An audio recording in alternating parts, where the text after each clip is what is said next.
Ore 14:30 ritrovo davanti alla stazione, ore 15 si entra e si resta fino a sera. Il programma è chiaro, la data 1° settembre, giorno in cui l'obbligo di Green Pass entrerà in vigore per chi viaggia sui treni a lunga percorrenza. 54 città italiane nella locandina che circola nella chat Telegram Basta Dittatura e di queste 8 sono in Veneto: Treviso, Mestre, Verona, Padova, Vicenza, Conegliano, Portogruaro e Rovigo.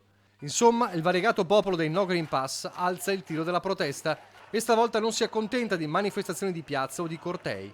Non ci fanno partire con il treno senza il passaporto schiavitù? Allora non partirà nessuno, si legge nella chat che annuncia la mobilitazione organizzata dal popolo che si definisce autogestito e pacifico. Ma è chiaro che la tensione si alza in vista di una settimana di fuoco e di una giornata, quella del 1° settembre, nella quale scatterà anche ufficialmente l'obbligo di Green Pass per il personale scolastico. Settimana difficile per i prefetti che negli stessi giorni sono chiamati a coordinare l'arrivo dei primi profughi dall'Afghanistan in Veneto.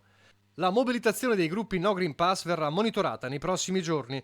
Quello che posso dire, spiega il prefetto di Treviso Maria Rosaria Laganà, è che non sono consentite manifestazioni che abbiano come obiettivo o risultato limitazioni ai diritti fondamentali quali quello alla libera circolazione oppure l'interruzione di un pubblico servizio. Staremo a vedere. Resta da capire come e in quali forme la protesta nelle stazioni ferroviarie verrà attuata. Nonostante le intenzioni sbandierate, il rischio scontro c'è tra passeggeri con e senza Green Pass, ma non solo. L'interruzione di pubblico servizio è punita dal codice penale. Chi la mette in atto rischia una condanna fino a 2 anni.